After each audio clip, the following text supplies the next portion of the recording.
उज्जैन शहर और यहीं भदोही के बगल में एक शहर तीर्थों के राजा प्रयागराज और अध्यात्म की भी चीज रहेगी। छोड़िए कांड को, छोड़िए वीर रस को, विराचल दूसरे मुकाम पर। ये देखिए बौद्धिस्ट समाज बैठी है, आदरणीय लोग बैठे हैं, कुछ सुने तो कुछ मिल जाए विरहा में। यह बदे हमारे साहब जी बैठे हैं कि सुरेंद्र आपके लिए बैठा हूँ, शुक्रगुजार हूँ, ऋणी हूँ आप सबके आशीर्वचन से ही, आशीर्वाद से गाने बजाने को शक्ति मिलेला। तो तनी सा इलाहाबादी गीत पहुंची तो इलाहाबादी जमीन भी होए के चाहिए।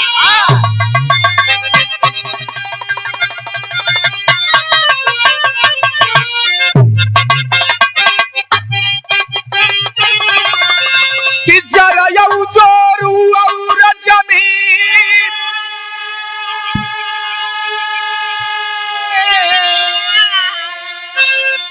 अरे मिली गई नारद से सौखी,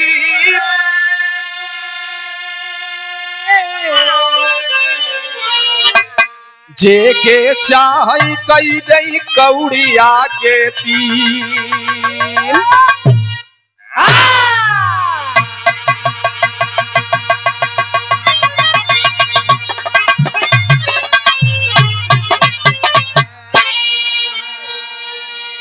देखिए भैया, पत्नी और पत्नी में बड़ा फर्क होता है। कोई पत्नी वो होती है जो पतन के मार्ग पर ले जाती है, और कोई पत्नी वो होती है कि सत्कर्म के मार्ग पर लेके जाती है। तो पतन वाली पत्नी की जरूरत ही धरती पर नहीं।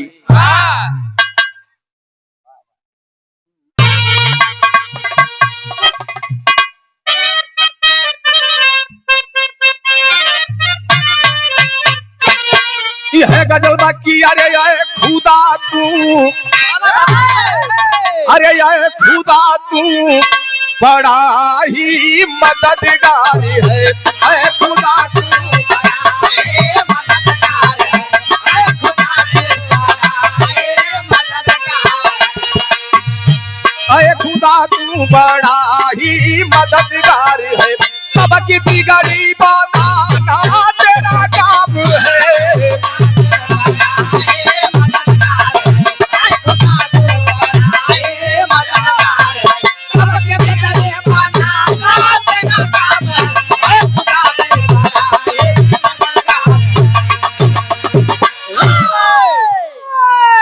ये तो गजल का भाव है, लेकिन ये बच्चा रिदम में भाव लगल बिरहा में कैसे? अरे सात पर्दा लगा तड़पती चंद्रिका। थोड़ा साहित्य का समावेश है, लाइन पर गौर करेंगे बाबू। सात पर्दा लगा तड़पती चंद्रिका कहना है।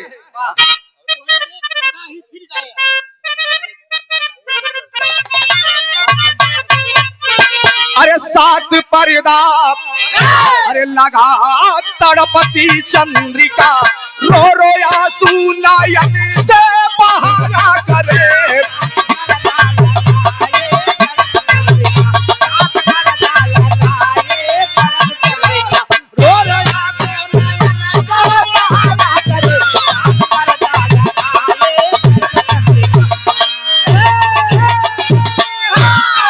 भैया भाव लगल यहीं से। भाव बा कहाँ के? एक लाइन विदेशिया के भाव, कहानी का शुरुआत हो गया।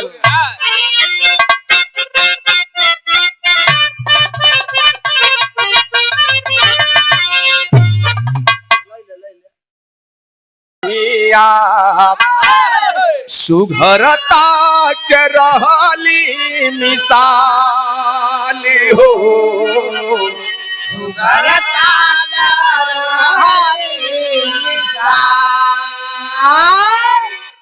रुक्मी नगर के राजा। पड़ता कहाँ है? मध्य प्रदेश, और मध्य प्रदेश के अंदर एक जिला पड़ता है उज्जैन। उसी उज्जैन के अंतर्गत रुक्मी नगर, वहां के राजा रुक्मी सिंह, उनकर धर्म पत्नी सोनामती। राजपाट बड़ी खुशहाली में बीतत बा। धीरे धीरे धीरे समय बीतल भैया। उम्र कितना भैल दोनों जन के?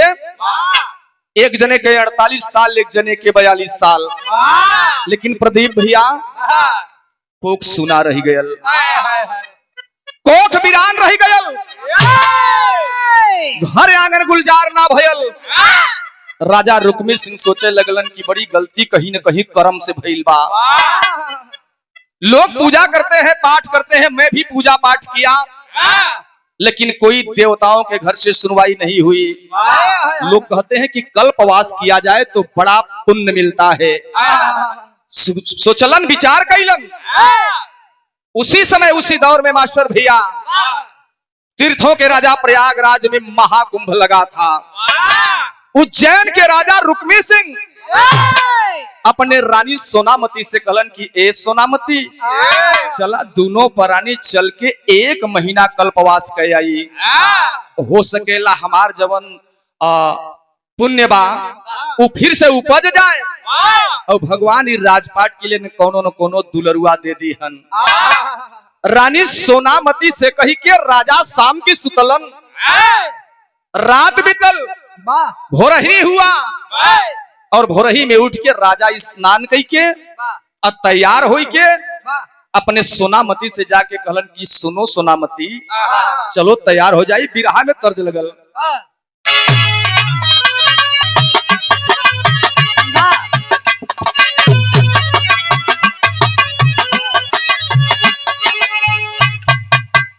लेकिन तर लगी है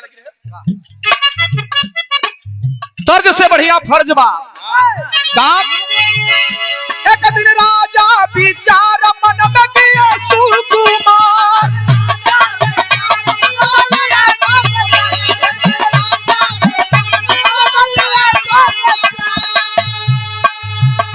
पास रानी लगे जाई कहन लगे उसी बार।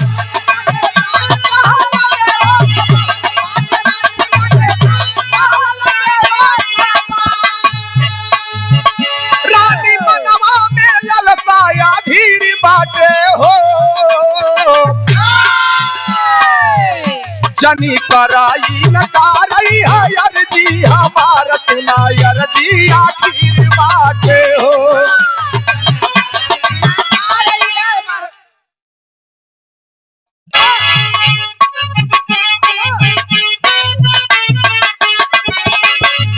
एक दिन राजा खुशहाल मन में किया विचार,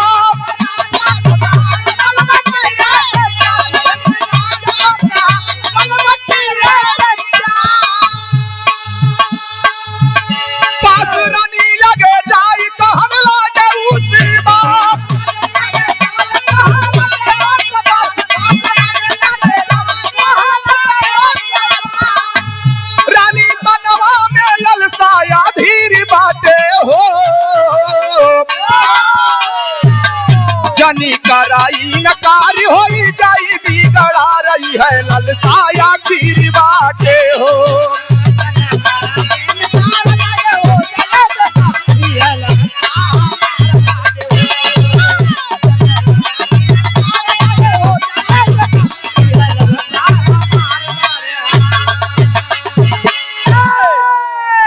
सादर 101 रुपए का सम्मान देकर के हौसला अफजाई किया गया। सोनामती से राजा रुक्मी सिंह यह बतिया कलन की चला, लेकिन भोरही के बेला में उठली रानी स्नान कैली। स्नान कैला के बाद तैयारी कैनी, राजा का वह रथ तैयार होत बा, लेकिन 1 घंटा का मौका मिलल। अब 1 घंटा का मौका मिलल तो राजा आके कहलन की रानी तैयार हो गई हो? सोनामती कहलन की जी राजा जी तैयार हो गई हूँ। चलिए। सोचे लगली रानी अब का करी। यही एक दिल में बात आयल, मन में विचार आयल तो कहलन की सुना राजा, हमार कुछ मन ही नहीं करत बा कि हम जई कुंभ में स्नान कर आई।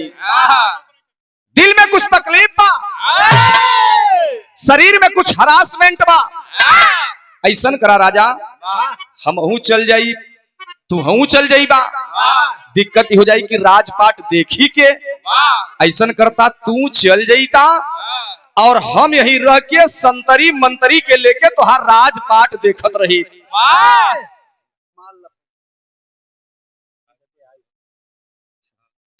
इतने बतिया राजा सुनत हुवन तो सोच गइलन, देखा पत्नी पत्नी में कितना प्रेम रहा, पति पत्नी में कितना प्रेम रहा। अपने पत्नी के बाद राजा रुक्मी सिंह मान गए, कहे ठीक बा ठीक बा, हम अकेले जाब 1 महीना कल्पवास कई के चला जाऊ, तू ही रहू, राजपाट हमार देखू संभारू। रानी खुश हो गई, उनकर हरारत दूर हो गया कि राजा हम छोड़ दे हम ही रह के भैया हो।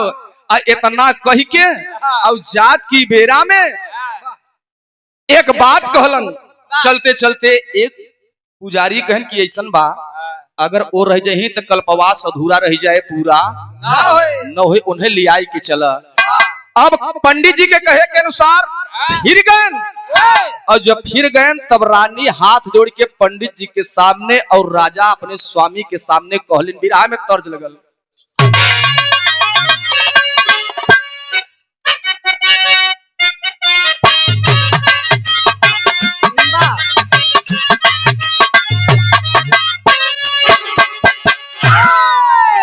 है तर्ज बाकी, अरे बहना ए बहना, अरे अखिया है प्यासी प्यासी, मनवा में पूरन मासी, अब तक ना आयऊ मोरे साजना। ए बहना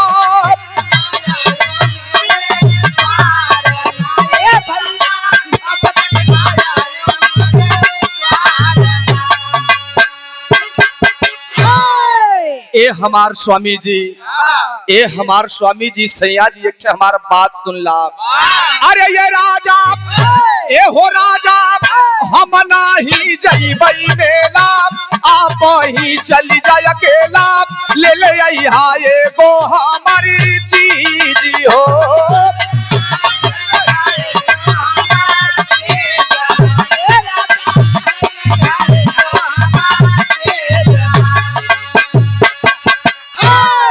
राजा साहब चला जा, जाओ वहां पूजा के हा पाठ के हा, लेकिन एक छे हमार मंगावल चीज के भूलैहा, भूलैहा जानी ओके तो है किसी न किसी जगह से लेकर के आना पड़ेगा। चीज का लिए है कहली रानी,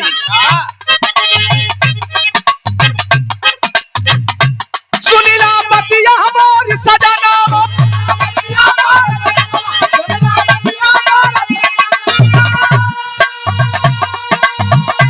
चाही तो हंसो एक मगना,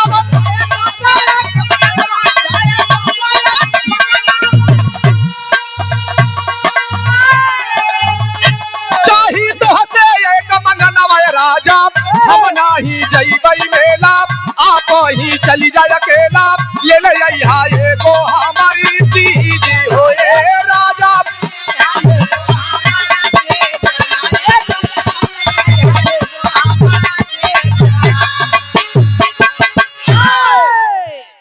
वाह वाह,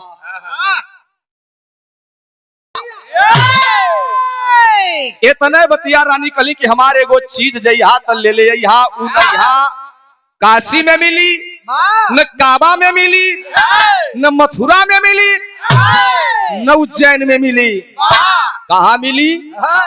तीर्थों के राजा जहां 60 दिन 62 दिन कल्पवास होता है वही मिल सकता है, अन्यथा इस धरती पर कहीं नहीं मिलेगा।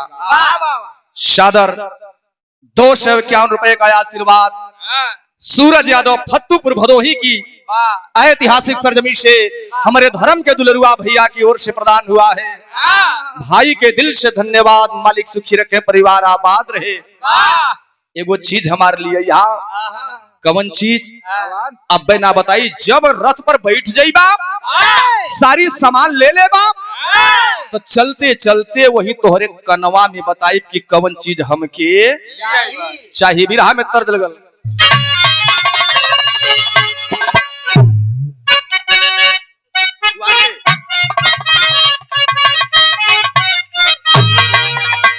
कौनो मेहरारू अपने बलम जी से राजा जी से कलश की छोड़ दिए राजा जी।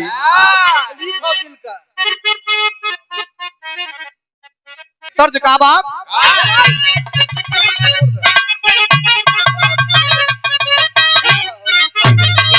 यह दर्द बाकी अरे छोड़ी दा हाँ छोड़ी दा अरे चटिकल की नौकरिया अरे सुनाए साजाना बस छुआए के राजा ज्यादा लिपिया पोती करे की जरूरत नहीं बा।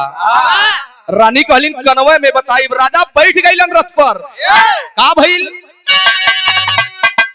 अरे छोड़ी के राजा जी नगरिया चले हैं बीतावा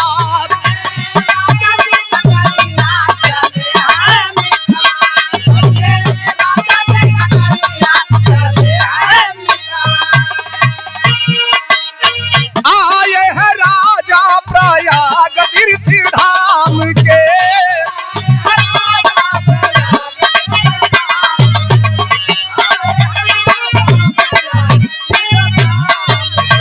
रही के बढ़ावल धर्मवा के काजी के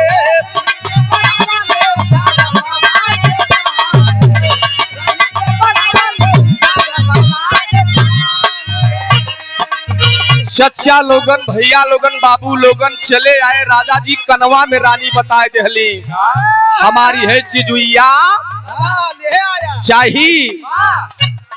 आ गए राजा 10 दिन 20 दिन 1 महीना कल्पवास पूरा हो गया। बोरिया बिस्तर समेटाए लगल और जब समेटाए लगल तब राजा जी के ध्यान भयल पुनः फिर दोबारा सम्मान समाज सेवियों का काम होता है वरना इंसान पशु पक्षी तो अपने लिए जीते हैं। चरणों में बंदनी प्रणाम है सब भैया के नमस्कार प्रणाम। बोरिया बिस्तर समिटाए लगल राजा के बतिया याद आ गयल कि अपने अर्धांगिनी का मंगावल चीजिया हम भुलाता नहीं हम भुला सम्मान किया गया आए हमार भैया ऐसे ही फलत फूलत रहो मालिक सुखी रखे परिवार आबाद रहे। ए भैया रानी का मंगावल चीजिया खोजे चल देहलन खोजत खोजत खोजत उ तीर्थ नगरी में कतहु सामान मिलल नहीं। जब वहां तीर्थ नगरी से संगम नगरी से निकल के कहा गईलन इलाहाबाद के शहर में।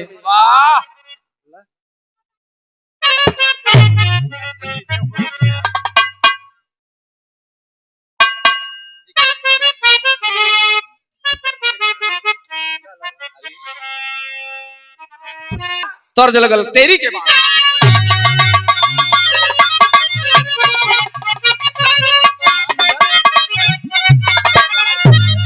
अरे बजरिया से ना मिली अब खुशी अरे लड़ी गए नर्तकी से आवत की नजरिया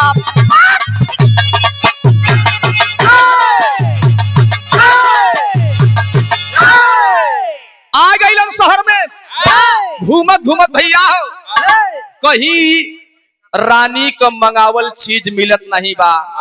अब आप लोग सोचत होगा कि उस सामान का रहा वो रानी यह सामान मंगलिन भैया कि जाय के तीर्थ नगरी से आध्यात्म की नगरी से त्रिया चरित्र नाम का सामान ले आई कि हमके दई दे।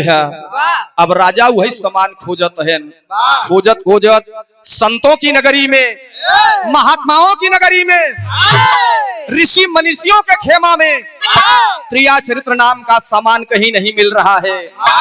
लेकिन राजा सोचलन कि ना अगर देह तो बड़ी बदनामी हुई। आई गलन शहर में घूमत घूमत 4 बजे की बेला में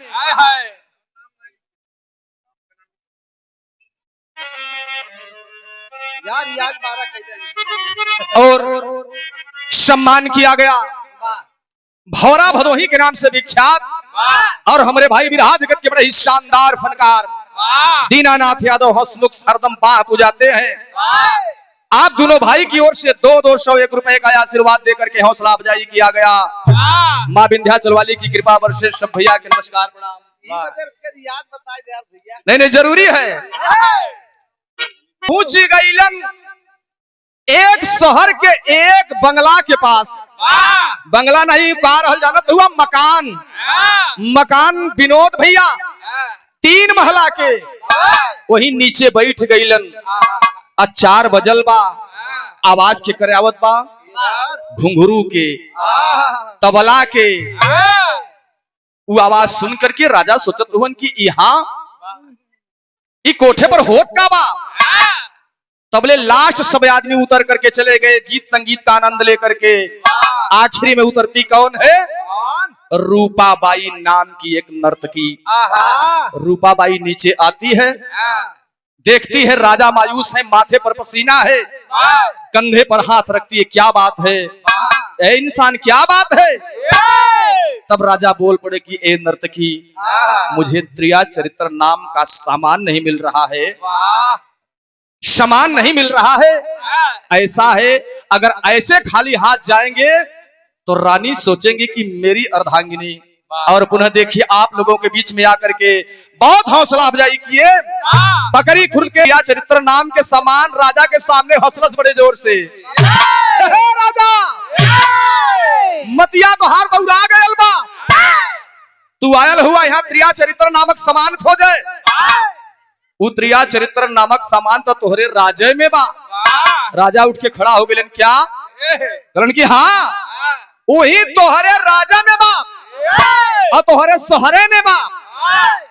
राजा सोच में पड़ गए, कहे मिलेगा कैसे? तभी राह में तर्ज लगल कैसे?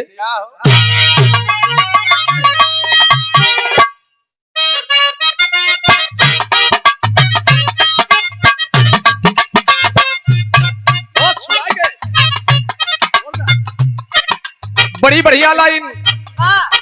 अब बात न हमसे होई, सुना यह मोरी करेगा।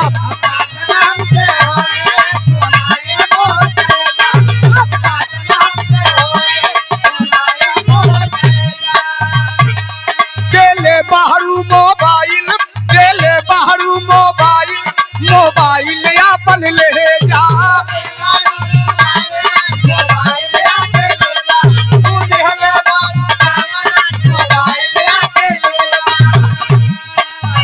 धूम तरस छड़ी के आनंद बा भैया हो, लेकिन नर्तकी रूपाबाई कहलस। का कहलस? रूपाबाई तब बोली, सुना यह राजा ज्ञानी।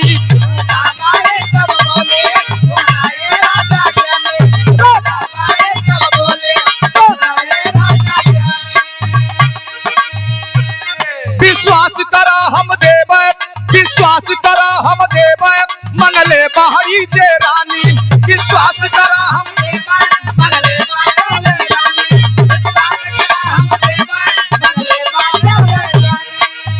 आज रात खाली इंतजार करीबा, आज रात खाली इंतजार करीबा, हमारी दुकनिया के याद रखबा।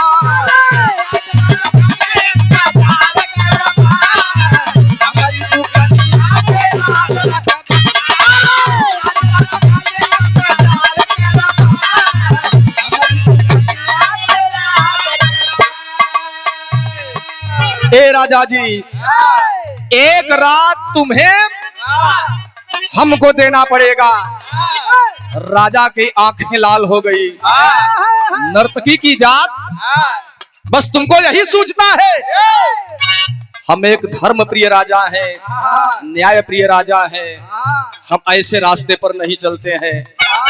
रूपाबाई कलश आगल दिमाग में गंदी मानसिकता।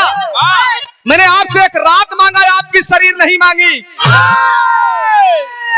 राजा कहलन की मतलब कहे, मतलब एक रात आपको हमारे साथ गुजारना है, लेकिन तन से तन की मुलाकात नहीं होगी। काहे? कहे त्रिया चरित्र तबे मिली नहीं तो मिली उली। राजा जी सोच गईलन हमको लेना है, रानी को देना है। ठीक है रूपाबाई, का करे के होई, हमारे साथे चले के बाद कहा तोहरे शहर जहां तोहार राजबा उज्जैन की नगरी रुक्मी नगर में कलन क्यों है त्रिया चरित्र बा कहे हाँ लेके चल देहलन, छोड़ देहलन प्रयागराज, अइलन उज्जैन की नगरी रुक्मी नगर में। वहां आकर के रानी जब पहुंचल आधा किलोमीटर दूरी पर रानी हाथ पकड़ ले हलस। सुनिए राजा साहब, बस यही रुकना है और ये जो रात है यही हमारे साथ बितानी है। का कहलस,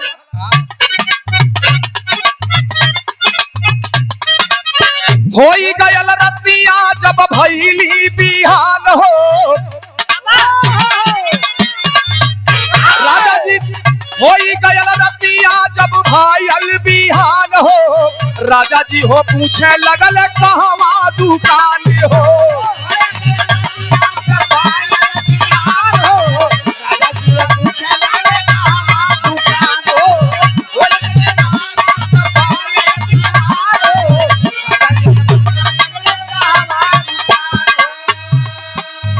सुबेरा हुआ, ए नर्तकी कहां पर है, कौन सी दुकान है, दुकान का नाम क्या है। तब कलश की बॉस अपन तलवार निकाला, म्यान में से तलवार निकालिए। राजा साहब धार अगर कोटाई गयल हो तो लेके धार दे वाले पत्थर पर तलवरिया पर धार दे दा। राजा सोचे लगलन कि त्रिया चरित्र का सामान और तलवार में धार क्या करना पड़ेगा। लेकिन नर्तकी रूपाबाई कहलस की बॉस एकरे सिवा जवन कहबो तने करे के बा। निकलन धार दे वाला पत्थर पर से राजा रुक्मी सिंह अपने तलवार के लेके धार दोनों धारी से देत हुअन, एहू बले से ओहू बले से धार देके तैयार कैलन। लप लप लप लप तलवार लपकत बा। राजा साहब कहलन कि मेरा धार एकदम तेज हो गया है, एक बार में चाहे जानवर हो चाहे इंसान गर्दन कट के अलग हो जाएगी। कहें तब कहें बस एक का रास्ता बचल बा, तलवार में धार दे दिए, आज रात वह आपको सामान मिल जाएगा। भैया हो दोपहर हो गयल, शाम हो गयल, रात भयल, एक तरफ रानी नर्तकी सोई है, रूपाबाई सोई है, एक तरफ राजा साहब सोए हैं। 10 बजा, 11 बजा रात, मध्य रात्रि 12 बजा, धीरे से नर्तकी उठती है। उठने के बाद भैया हो देख रही है कि राजा साहब थके हैं, नींद में सो रहे हैं, और धीरे से जगाती है राजा, ए राजा साहब उठिए, आपकी सामान आज ही रात मिलेगी। राजा साहब को हिलाती है, झचक करके उठ के राजा साहब खड़े हो गए। क्या हुआ, कमर के पास म्यान में तलवार की निकाल के राजा साहब मुस्तैद हो गए। हथवा पकड़ के कलश की रूपाबाई ज्यादा टेंशन मत ला, ज्यादा औजियाए का जरूरत, अब हम बतावत हई, अब तलवार ले ला और 2 बजत बा, अपने महल में जाया। अब महल में जा करके कहा पहुंची हा, अपने शयन कक्ष के पास। शयन कक्ष के पास जइहा तो एक ठे हमार काम करिहा। राजा जी सुन ले हलन और तैयारी कर दे हलन, और तैयारी भइल तो बिरहा में तर्ज लगल।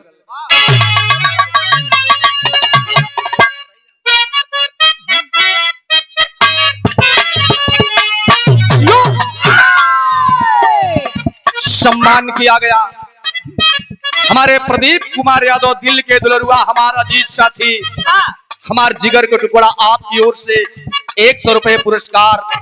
मालिक सुखी रखे, परिवार आबाद रहे। बड़ी गवायल रवि भैया का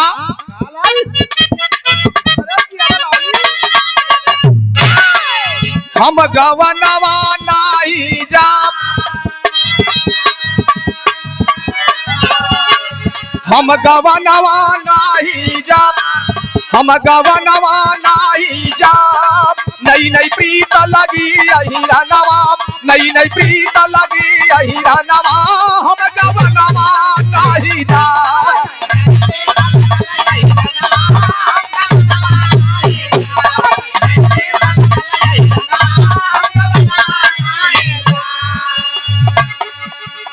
राजा साहब 2 बजे रात्रि उस जगह को छोड़ करके रूपाबाई को छोड़ करके पहुंच गए अपने महल के अंदर।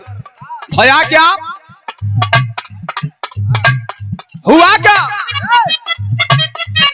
अरे चंदन बोले रईनिया नाम चंदन बोले रईनिया नाम संघवा सुतल सुतल भई जुनिया संघवा सुतल सुतल भई जुनिया चंदन बोले रईनिया नाम।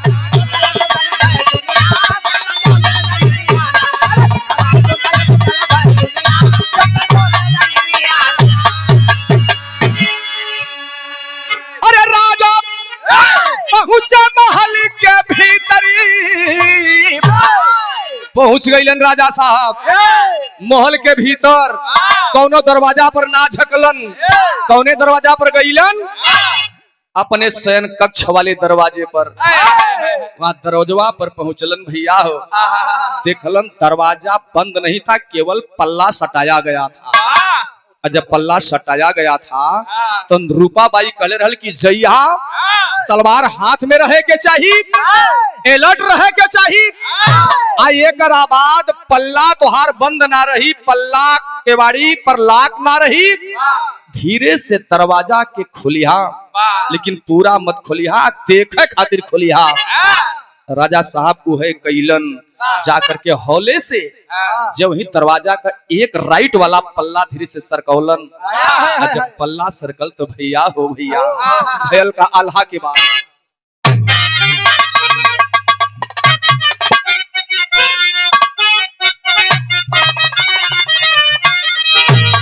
अरे आधी रतिया की राजा साहब देखत का हुआ अपनी दोनों नयन से, अपनी आंख से। अरे आधी रतिया की राजा अरे देख जब समनवा ये भैया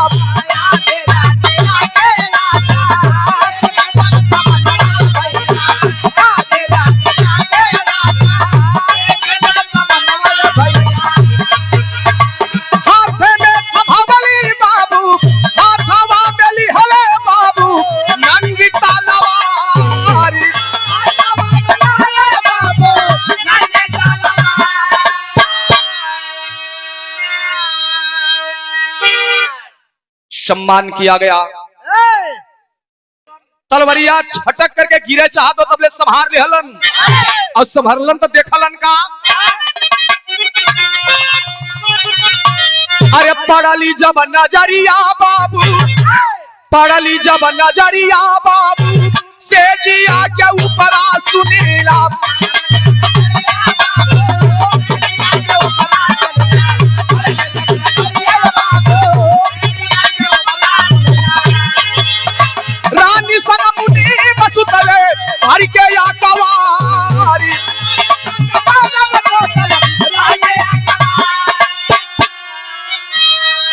राजा साहब अपने अखिया से देखत का हुआ कि वह मुनीब जी जवन राज के राजपाट को लेखा जोखा करे वही बैठ करके रानी साहिबा के शयन कक्ष पर सेज पर हाल समाचार कर रहा है, बातचीत कर रहा है।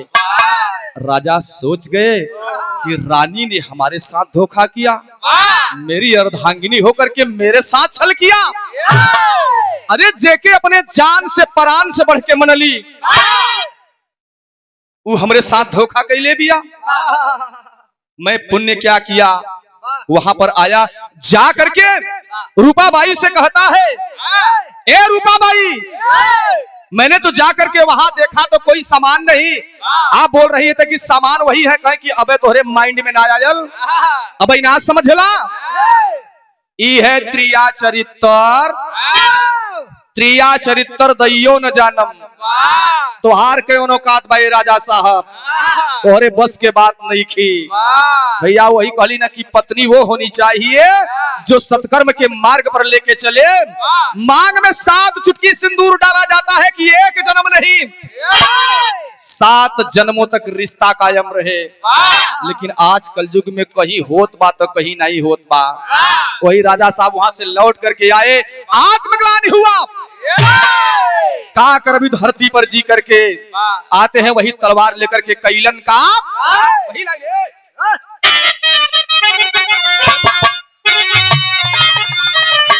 अरे क्रोधावा में लाल भैली राजा के शरीरिया बाबू।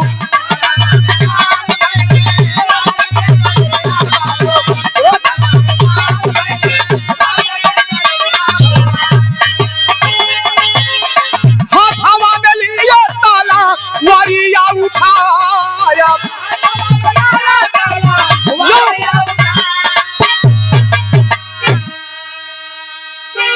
राजा साहब वही अपने तलवरिया जौने के धार देले रहलन पथरवा पर दोनों साइड, वह ले करके अंदर गए। तंदनाते हुए दरवाजा खोल करके देखते हैं मुनीब साहब और रानी साहिबा भैया पहुंच करके बिना पूछले सामने खड़ा हो गए। अखिया में अखिया डाल के बात करल चाहत हुअन। रानी के जब आंखों में जब विश्वास हो तब न ईमान हो तब ना अखिया नहीं मिलत बा, अखिया नीचे बा। वो तलवरिया से राजा साहब मरलन, एक बार में गर्दन कट के रानी का अलग हो गया। रानी का सर धड़ जमीन पर, मुनीब थर थर थर थर थर थर कांप रहा है। राजा साहब कहलन कि यह साला आके हमरे संगे ई खात कैले बा, हमरे खात बा, हमरे थाली में छेद करत बा। मुनीब कभी गर्दन काट के अलग कई देहलन भैया। लवट के एलन, आंख से झरझर झरझर आंसू चलत बा। अब भैया हो जा करके निकलन का राज के राज मुकुट निकाल के जा करके रूपा बाई के चरणों में समर्पित करके कहते हैं कि रूपा बाई मैं राजा नहीं बनूंगा और राज करने लायक अब मेरी आत्मा गवाही नहीं दे रही है। इस राजपाट की रानी आप होगी, मालकिन आप होगी। मैं सारे अपने धन दौलत को त्याग देता हूं और बस अब एक ही रास्ता बचा है, जोग रमाना। राजा साहब कैलन का भैया आखिरी बात।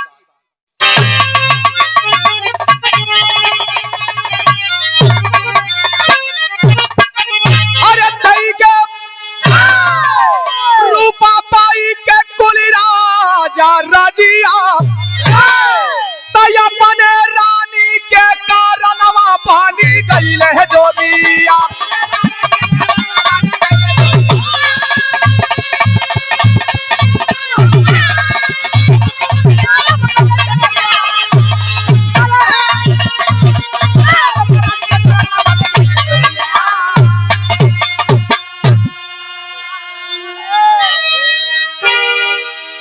हमारे बड़का भैया श्री जगदीश यादव पकड़ी कला के ऐतिहासिक सरजमी से भाई के सम्मान स्वरूप सादर 200 रुपए का आशीर्वाद। बड़का भैया के पांव छू करके प्रणाम। हर भैया लोगन के एक स्वर में वंदन अभिनंदन स्वागत बा। भैया हो चल गईलन, वसन त्याग दिए, गेरुआ वसन पहन लिए, जोग रमा लिए और जोग रमाने के बाद धीरे धीरे जब दिन बीता, जीवन धन्य हुआ, तो कहना है हुआ क्या।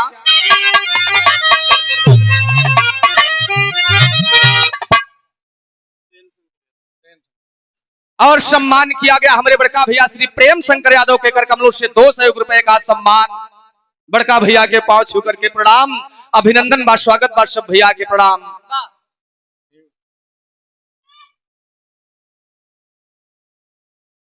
₹200 नंबर दे। अच्छा, और डॉक्टर साहब का आदेश है कि आप लोग आपकी सेवा में पुनः एक बार आपकी चहेती गायिका उजाला यादव जी आपसे रूबरू होंगी, आपके बीच गीत प्रस्तुत करूंगी। आदरणीय डॉक्टर साहब का आदेश है, तो आप लोग सुन करके जाइएगा। बस 1 मिनट और कहना है क्या। अरे गेरुआ वस्त्र धारण कई के जो गवार रमाए, अकाइले की ताप जीवन मुक्ति के पाए।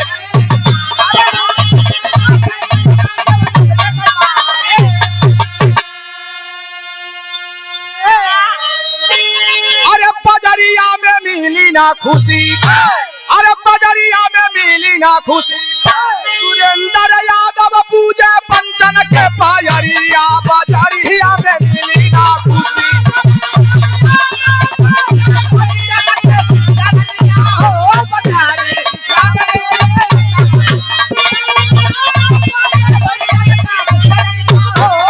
बजरिया में